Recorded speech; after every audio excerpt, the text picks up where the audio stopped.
अध्याय 10 देख रहे हैं 18th सेंचुरी पॉलिटिकल फॉर्मेशंस। और इसमें हम 18वीं शताब्दी में जो राजनीतिक गठन हुए, संगठन हुए और क्या परिवर्तन हुए उसकी चर्चा कर रहे हैं। अब हम बात कर रहे हैं वतन जागीर्स ऑफ दी राजपूत। इसका मतलब क्या है? देखिए, जागीर मतलब ये होता था कि मुगल से शुरू हुआ था कि एक इलाका दे दिया जाता था कि भाई आपको ये इलाका दे दिया गया है, अब आप इसका राजस्व वगैरह यानी रेवेन्यू वगैरह कलेक्ट करिए, ये आपकी जागीर हो गई, यही आपका पेमेंट भी हो गया। वतन जागीर का मतलब ये होता है कि आपको ये परमानेंटली दे दी गई है। अब ये कैसे हुआ कि जितने भी राजपूत राजा थे उस जमाने में, जिसकी हम समय की बात कर रहे हैं, और खास तौर पे हम दो जगहों की बात करेंगे, इसमें बार बार दो नाम आएंगे, एक अंबर और एक जोधपुर। तो अंबर और जोधपुर आपको दिखा देता हूं, बार बार इनके नाम आने वाले हैं। यहां पर आप देखिएगा कि ये जोधपुर है और ये अंबर यानी कि जयपुर। जयपुर जोधपुर, जयपुर जोधपुर, ये आपको याद रखना है। तो यहाँ के जो राजपूत किंग थे, राजपूत राजा थे, उन्होंने मुगलों के साथ काम किया, मुगलों के अंडर में काम किया, मुगलों के एक तरीके से उनके रजीम में काम किया। और साथ में जब ये काम करते थे तो उससे फायदा क्या हुआ, उनको अपना जो वतन जागीर है यानी उनके इलाके में इनको पूरी की पूरी ऑटोनॉमी मिलती थी, यानी स्वायत्तता मिलती थी कि भाई आपका इलाका है, आप जो करना है करिए, बस ये है कि हम आपके लीडर हैं या कहें हम आपके राजा हैं, मुगल आपके राजा हैं, इसको मानिए बस। फिर क्या हुआ? देखिए, इंसान की भूख कभी कम नहीं होती है, यही पूरी हिस्ट्री में आप देखेंगे। अब जैसे मान लीजिए ये सवाई राजा जय सिंह हो गए या फिर अजीत सिंह हो गए, जो मारवाड़ के हैं, जिनकी हम अभी बात करेंगे, तो इन्होंने क्या किया कि भाई हमारे पास ये इलाका तो आ गया है ना, क्यों ना इसको भी मिला लिया जाए, क्यों ना इसको भी मिला लिया जाए। तो सबकी कोशिश ये रही, चाहे वो अहमद शाह अब्दाली का नाम ले लीजिए, चाहे वो आप किसी भी राजपूत शासक का या मराठाओं का नाम ले लीजिए, सबका यही रहा कि भाई आसपास की जमीन हमको मिल जाए, आसपास का इलाका हमें मिल जाए। तो इन्होंने कोशिश की भाई कि हमको ये मिले। अब जो अजीत सिंह साहब थे, ये जो अजीत सिंह आप यहां पर देख रहे हैं, पहले इनका भी चेहरा देख लीजिए, बहुत जरूरी है। दो लोगों का नाम होगा, सवाई राजा जय सिंह और अजीत सिंह। तो ये जो अजीत सिंह जिनको आप ये देख रहे हैं, इन्होंने क्या किया, आपको मैंने बताया था पहले कि जैसे मुगल राजा है, उनके दो फैक्शन थे, मतलब दो गुट बन गए थे। एक जो थे वो ईरानी थे, ठीक, एक तुरानी थे, मतलब ये ईरानियंस थे, ये टर्किश थे। तो इनका ग्रुप बना हुआ था। तो अजीत सिंह ने क्या किया, यहां पर टांग फंसाई। टांग कैसे फंसाई? मतलब उन्होंने ये जो पॉलिटिक्स चल रही थी उसका फायदा उठाया, मतलब वो इसकी तरफ या इसकी तरफ, है ना, अपनी मर्जी से या अपने मौके के हिसाब से जाते थे। तो फिर उसके बाद क्या हुआ कि जब ये टांग फंसाना शुरू किया, मतलब कोशिशें करनी शुरू की कि हम भी इसमें इन्वॉल्व होंगे, तो ये जो बड़ी बड़ी राजपूत फैमिलीज थी, बड़ी बड़ी राजपूत फैमिली थी, उन्होंने मांग करना शुरू किया कि भाई ऐसा है, हमें सूबेदारी दीजिए। आप इनसे मांग करना शुरू किया कि हमें आप सूबेदारी दे दीजिए। और कहां की मांगने लगे? ये गुजरात और मालवा की मांगने लगे। तो जो राजा अजीत सिंह यहां पर आप देख रहे हैं, ये साहब, ये जो जोधपुर के थे, ये कहा जे लिख रहा हूं बड़ा बड़ा, जोधपुर, है ना, इनको मिल गई गुजरात की। और यहां आप देख रहे हैं इनका नाम क्या है, सवाई राजा जय सिंह, इनको मिल गई कहां की, ये बेसिकली देखिए जोधपुर लिखा, इसको मैं कह रहा हूं जयपुर, ध्यान रखिएगा। ये जोधपुर, जो इसको अंबर ही कर देता हूं, सबसे बढ़िया रहेगा, अंबर का नाम चल रहा है ना। तो ये अंबर के थे। अब इनको तो मिल गई, अजीत सिंह साहब को गुजरात की गवर्नरशिप, गवर्नर बन गए, यहाँ के नियंत्रक बन गए एक तरीके से। और इनको सवाई राजा सिंह को मिल गया मालवा। मालवा एक्सप्रेस चलती है, कहां कहां जाती है, यहां पर आती है इस जगह पे, ये मालवा है। अच्छा, दिखा भी दूं आपको कौन सा इलाका। एक साहब को मिल गया, एक को मिल गया ये इनको गुजरात, और इनको मिल गया मालवा। तो यहां पर अजीत सिंह जो थे उनको मिला गुजरात, और सवाई राजा जय सिंह को मिला मालवा। इसकी सूबेदारी या फिर कहें इनकी गवर्नरशिप इनको मिल गई। अब एक और चीज हुई, आपको पता है कि ये जो मुगल एम्परर आए थे वो थोड़े से ढीले थे या फिर उतने पावरफुल नहीं थे। तो ये जो जहांदार शाह देख रहे हैं आप, इनको अभी देख लीजिए चेहरा आपको, ये जहांदार शाह है। इन्होंने क्या किया कि इनकी जो गवर्नरशिप है उसको रिन्यू भी कर दिया। रिन्यू मतलब क्या होता है, जैसे आपकी गाड़ी है, उसमें उसका वो होता है ना इंश्योरेंस, तो अगले साल आपको फोन आने लगता है कि भाई 1 साल हो गया, अब इसको रिन्यू कराइए, तो फिर अगले साल के लिए फिर से इंश्योरेंस आप करा लेते हैं। तो एक तरीके से ये जो मालवा और गुजरात का इलाका है उसका इन्होंने रिन्यूअल भी दे दिया, बार बार रिन्यूअल दे दिया। और कब दे दिया? 1713 में दे दिया कि ठीक है, आप जो है इसको अपने पास ही रखिए। ये सब तो चल रहा था। उसके बाद उन्होंने, देखिए कोई भी, जैसे मैंने कहा ना, भूख कभी शांत नहीं होती है, तो इन्होंने क्या किया, फिर से कोशिश की कि भाई हमको आगे की, अब जब किसी को गुजरात मिल गया, किसी को मालवा मिल गया, तो भाई वो इधर जाना चाहेंगे, वो इधर जाना चाहेंगे। हर आदमी कोशिश करता है, ये जो राजपूत राजा थे कोशिश कर रहे थे कि हमें आसपास की जगह भी मिले। तो उसके बाद क्या हुआ, जो नागौर है, नागौर, इसको कॉन्कर कर लिया गया, एनेक्स कर लिया गया। इसका मतलब इसको अपने कब्जे में ले लिया गया। कहां पर? और इसको मिला लिया गया जोधपुर के साथ।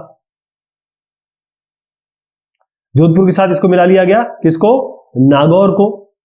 और जो अंबर है, यानी कि जब हम बात करते हैं जयपुर की या अंबर की, AR कर देता अंबर, इन्होंने क्या किया, इन्होंने बूंदी का इलाका ले लिया। ये भी सब आसपास के इलाके हैं, ठीक है, इस जगह के इलाके। तो इन्होंने बूंदी ले लिया, मतलब सबने अपनी कोशिश की इधर उधर पास पाने की। और उसके बाद जो राजा जयसिंह है, ये जो राजा जयसिंह मैंने आपको दिखाया था, ये साहब जो है, इन्होंने, राजा जयसिंह साहब ने, इन्होंने अपनी नई कैपिटल बनाई जिसका नाम रखा, मतलब जो था जयपुर। और इसके बाद इनको सूबेदारी भी मिल गई, कहां की? आगरा की। आपको याद होगा ये जो आगरा है, आगरा और दिल्ली, यही तो मुगल साम्राज्य की नींव थी। यहीं पे तो सारे के सारे राजा रहे। जैसे अगर देखें अकबर ने तो आगरा में ही अपना फोर्ट बनाया, फिर शाहजहां इसको ले गए थे शाहजहानाबाद में, दिल्ली में। तो ये जो इलाका मैं कह रहा हूं आपको, ये जो इस इलाके की मैं बात कर रहा हूं, इनको बकायदा आगरा भी मिल गया, या कहें कि उसकी सूबेदारी मिल गई। 1722 की मैं बात कर रहा हूं। किनको मिली? सवाई राजा जयसिंह, इनको मिली। ठीक, इन्होंने अपना, सवाई राजा जयसिंह ने जयपुर को कैपिटल बनाया, अपना राजधानी बनाई, और इनको आगरा की सूबेदारी भी मिल गई। अब यह हुआ कि जो मराठा थे वो भी आगे बढ़ रहे थे, क्योंकि ये मराठा आगे बढ़ रहे थे। और जो मराठा के कैंपेन्स थे, उन्होंने क्या किया कि भाई ये जो चाहे वो सवाई राजा जयसिंह हो, चाहे वो मारवाड़ के अजीत सिंह हो, वो हमेशा आगे जाने की कोशिश कर रहे थे। लेकिन ये जो मराठा लोग हैं, इन्होंने उनको आगे बढ़ने नहीं दिया। इनका आगे बढ़ने का जो कंट्रोल है, या उसकी रुकावट किसने पैदा की? मराठा ने। मराठा के बारे में भी हम जानेंगे। ये है मेहरनगढ़ फोर्ट, किला, जो जोधपुर का, जिनकी हमने बात की ना अभी, इन सब की। तो आपको ये ध्यान रखना है। कुछ इस तरीके से चित्र है, काफी लोग देखने जाते हैं इसको। अब आइए आप सिख पे, सिख धर्म का या सिख लोगों का क्या चल रहा था। देखिए, एक पूरी यहां पर मैंने लिस्ट बनाई है 1 से लेकर 10 तक। ये सारे सिख गुरु हुए। तो सिखों का जो ऑर्गेनाइजेशन था, या कहे कि जो उनका संगठन था, ऑर्गेनाइजेशन बहुत ही स्ट्रांग था। और साथ में इन्होंने पॉलिटिकल कम्युनिटी बना दी थी। हमने पहले डिस्कशन किया था कि जो सिखों का पॉलिटिकल कम्युनिटी थी, उसको वो खालसा पंथ कहते थे, या केपी कर देता हूं, खालसा पंथ कहते थे। तो 17वीं शताब्दी, मतलब 17th सेंचुरी की जब मैं बात कर रहा हूं, तो ये बड़ी पावरफुल हो गई। और फिर उसके हिसाब से जो पंजाब राज्य आज का है, या जो कहें जो पहले पंजाब की जो नींव रखी गई, या एक राज्य के स्टेट पे, एक राज्य के तौर पे, एक स्टेट के तौर पे ये बढ़ा पंजाब, वो यहीं से इसकी शुरुआत हुई। पॉलिटिकल कम्युनिटी तो थी। और पंजाब का सबसे इंपॉर्टेंट बात है, पंजाब का मतलब होता है, आब मतलब होता है रिवर, पानी। पंजाब मतलब पांच आब। तो जो गुरु गोविंद साहब हैं, जो 10वें गुरु हैं सिखों के, यहां देखिएगा, गुरु गोविंद सिंह साहब, इन्होंने अपना राज्य स्थापित करने से पहले, मतलब जिस राज्य की मैं बात कर रहा हूं, या इससे पहले और इसके बाद में भी, इसके पहले और इसके बाद में भी राजपूतों से और साथ में मुगल रूलर से काफी लड़ाइयां लड़ी, बहुत लड़ाइयां लड़ी। क्योंकि जब इन्होंने 1699 में खालसा की स्थापना की, उसके पहले गुरु गोविंद साहब ने खालसा पंथ की स्थापना से पहले और बाद में राजपूतों से और यहां जो मुगल लोग हैं उनसे काफी लड़ाइयां लड़ी। एक बार जब इनकी डेथ हुई, मतलब गुरु गोविंद सिंह साहब की, 1708 में इनका देहांत हो गया। उसके बाद क्या हुआ कि कोई तो साहब चाहिए, तो यहां पर ये साहब आए। इनका चित्र देख लीजिए, बड़े शानदार दिखते हैं ये, बंदा सिंह बहादुर। अब गुरु गोविंद सिंह साहब तो नहीं रहे, तो बंदा बहादुर के नेतृत्व में इनके लीडरशिप में ये जो खालसा है, इन्होंने मुगल एम्पायर को चैलेंज किया, इन्होंने मुगल एम्पायर के खिलाफ आंदोलन किए, इनके लीडरशिप में, इनके नेता बनने के तौर पे। तो ये बहुत पावरफुल आदमी हुआ करते थे उस जमाने में, ठीक। और ये बताने के लिए, दर्शाने के लिए कि कितना खालसापन स्ट्रांग है और बंदा बहादुर की क्या वैल्यू है, इन्होंने बाकायदा कॉइन चलाए। कॉइन मतलब सिक्के। और उसमें, इन सिक्कों में क्या था? इन सिक्कों में गुरु नानक देव जी इनका और गुरु गोविंद सिंह साहब इनका, इन दोनों का मतलब इनके नाम थे दोनों के। और इसके बाद मतलब इनका बाकायदा बताया गया कि पहले सिख गुरु और जो आखिरी सिख गुरु है उनका यहां पर आपको दर्शन दिखता है इन कॉइन्स में, जो बंदा बहादुर साहब ने चलाए।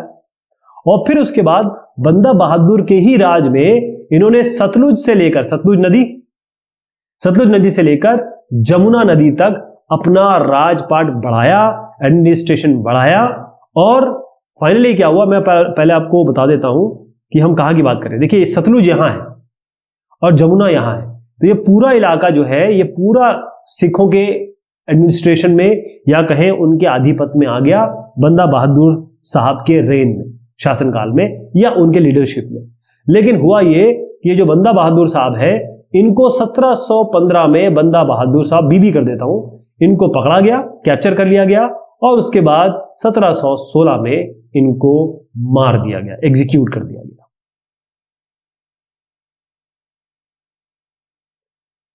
अब यहां तक बात नहीं रुकी। देखिए, मैंने आपको जैसे बताया कि लीडर्स बहुत थे सिखों के पास। आज भी देखिए, सिख बड़े बड़े स्ट्रांग है, हर मामले में सबसे आगे रहते हैं। तो बहुत सारे लीडर्स यहां पर देखे गए। 18वीं शताब्दी की बात मैं कर रहा हूं। लेकिन इन्होंने क्या किया, जैसे अलग अलग जत्थे बनाया। जत्था और मिसल एक ही बात है, थोड़ा सा अंतर है कि जत्था मतलब एक पूरी कम्युनिटी के हिसाब से या पूरा एक समूह होता है, मिसल मतलब छोटे छोटे जो समूह होते हैं। तो जत्था और मिसल, सिख जो है वो अपने एक जत्थों के तौर पे और मिसलों के तौर पे, आप इसको मान लीजिए ये लोग हैं बस। जत्था किसी नाम से चलता था, मिसल एक ग्रुप हो जाता था। तो जत्था और मिसल के नाम पे बहुत सारे इनके समूह बने, किसके? सिखों के।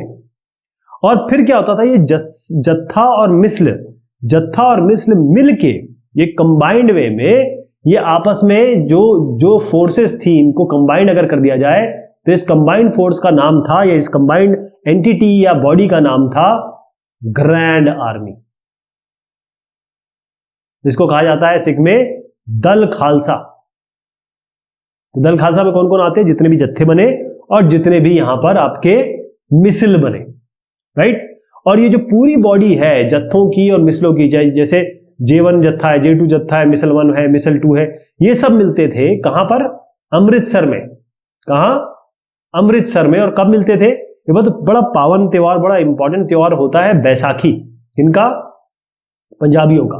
तो बैसाखी में मिलते थे, और ऐसे भी नहीं, और दिवाली में भी मिलते थे। मतलब जो इंपॉर्टेंट समय होता था उसमें ये मिलते थे और बैठ के ये डिसीजन लेते थे। बैठ के ये तरह तरह की डिस्कशन करते थे और फाइनली किसी निष्कर्ष पे पहुंचते थे कि ये करना है, ये नहीं करना है। और जो इस मीटिंग में, जो बैसाखी के समय या दिवाली के समय मिसलों और जत्थों को मिला के जो डिस्कशन होता था और फाइनली जो डिसीजन होता था, या फाइनली जो भी इसका रिजल्ट आता था, उसको कहा जाता था गुरुमत्ता बोलते हैं इसको। अंग्रेजी में इसको गुरुमातास लिखेंगे, यानी रेजोल्यूशन ऑफ द गुरु। इसका मतलब गुरुओं ने जो तय किया। इसके साथ इन्होंने क्या किया, जैसे देखिए, कोई भी राजा, कोई भी किसी का भी नाम ले लीजिए, ये तभी चल पाएंगे जब यहां से ये टैक्स लेंगे, कर लेंगे। क्योंकि ये खुद तो कोई नौकरी नहीं कर रहे, खुद तो कोई किसान नहीं है, कोई तो कुछ काम नहीं कर रहे, तो इनको कहीं ना कहीं से कर चाहिए, कहीं टैक्स चाहिए। तो इन्होंने क्या किया, टैक्स लगाया, जिसको कहते हैं राखी। कौन सा टैक्स लगाया? राखी। और राखी टैक्स ये था कि भाई आप किसान हो, ठीक है, यू आर अ फार्मर और अ पीजेंट, आपकी जगह जो है वो आप जितनी भी प्रोड्यूस होगी, मान लीजिए आप 100 क्विंटल धान पैदा कर रहे हैं, 20 क्विंटल हमें दे दीजिए, 20% हमें दे दीजिए। और इस 20% के देने पर हम जत्था और मिसल वाले जो लोग हैं, या ये कहें दल खालसा वाले लोग जो हैं, आपको प्रोटेक्ट करेंगे। बाहर से अगर कोई भी आप पे आक्रमण करता है या आपको किसी तरीके की परेशानी क्रिएट करता है, हम आपको सपोर्ट करेंगे, हम आपको बचाएंगे। तो ये राखी की भी शुरुआत की। क्लियर। अब गुरु गोविंद सिंह साहब जो थे, ये जो मैं 10वें गुरु दिखा रहा हूं, इन्होंने बहुत बढ़िया बढ़िया बात कही। इन्होंने ये भी कहा कि देखिए ऐसा है कि जो खालसा है उनको एक बिलीव दिला दिया, खालसा को एक दिल में एक बात पैदा कर दी इनके दिलो दिमाग में कि हमारा जो डेस्टिनी है, हमारा जो फाइनल डेस्टिनेशन है, या हम जो चाहते हैं या जो हम करेंगे वो है रूल करना। इसको कहा गया राज करेगा खालसा, राज करेगा, इसको राज करेगा खालसा लगा देता हूं। मतलब इन्होंने कहा कि देखिए हम खालसा है और हम राज करेंगे, ये दिलो दिमाग में बिठा दिया। ठीक, तो ये जो इतना बड़ा इन्होंने एक बहुत जबरदस्त संगठन शुरुआत की और जो बनाया दिलो दिमाग में डाल दिया, तो जो मुगल गवर्नर्स थे, ध्यान रखिए मुगल एम्परर को नहीं, मुगल गवर्नर्स को भी इन्होंने मजे चखा दिए, यानी कि रेजिस्टेंस या एक तरीके से घर्षण पैदा किया, उनको रोका। इतना बड़ा ऑर्गेनाइजेशन बना दिया था इन्होंने, तो मुगल एम्परर भी घबराने लगे या फिर उनको घबराया, उनको घबराने पे मजबूर हो गया। और उसके बाद क्या हुआ, आए अहमद शाह अब्दाली। कौन साहब आए? अहमद शाह अब्दाली, इनका नाम हमने कई बार देखा। इन्होंने क्या किया था कि जो पंजाब का एरिया है और साथ में जो सरकार है सरहिंद की, सरकार ऑफ सरहिंद मुगल से, ये इन्होंने ले ली थी। तो इनके लिए भी इन्होंने बहुत मुश्किलें पैदा की, इन्होंने सिखों ने।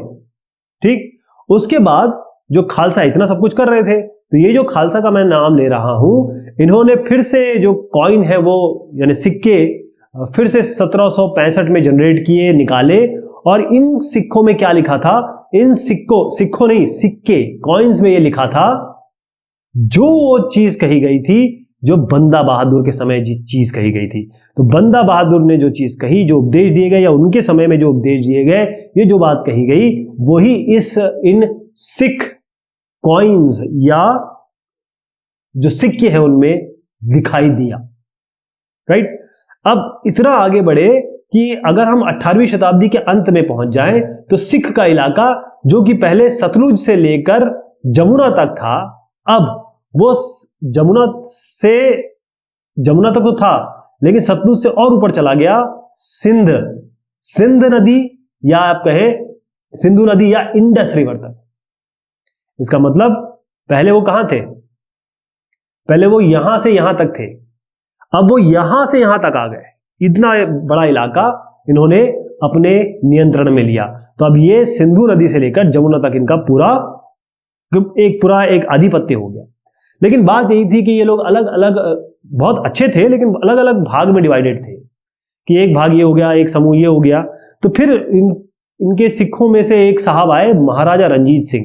इनको ख्याल आया कि देखो जब तक हम अलग रहेंगे ना, जब तक मुट्ठी जब तक बंद नहीं होगी तब तक काम नहीं चलेगा। इन्होंने क्या किया, ये जो अलग अलग डिवीजन थे उनको एक किया। तो ये जो महाराजा रंजीत सिंह है, इनका नाम इतना इसलिए माना जाता है कि इन्होंने रीयूनाइट किया किनको, जो भी ग्रुप्स यहां पर दिख रहे थे, और उसके बाद इन्होंने अपना कैपिटल यहां पर लाहौर में बनाया। इन्होंने, महाराजा रंजीत सिंह ने ये जो लाहौर देख रहे हैं आप, यहां पर अपनी राजधानी बनाई। यहां पर किन्होंने बनाई, महाराजा रंजीत सिंह ने। कैसे, सबको कंबाइन करके। ठीक है, अब बात करेंगे हम मराठास की, लेकिन हम ये बात करेंगे अगली बार। ठीक है, तब तक के लिए शुक्रिया, मेहरबानी आप सभी की।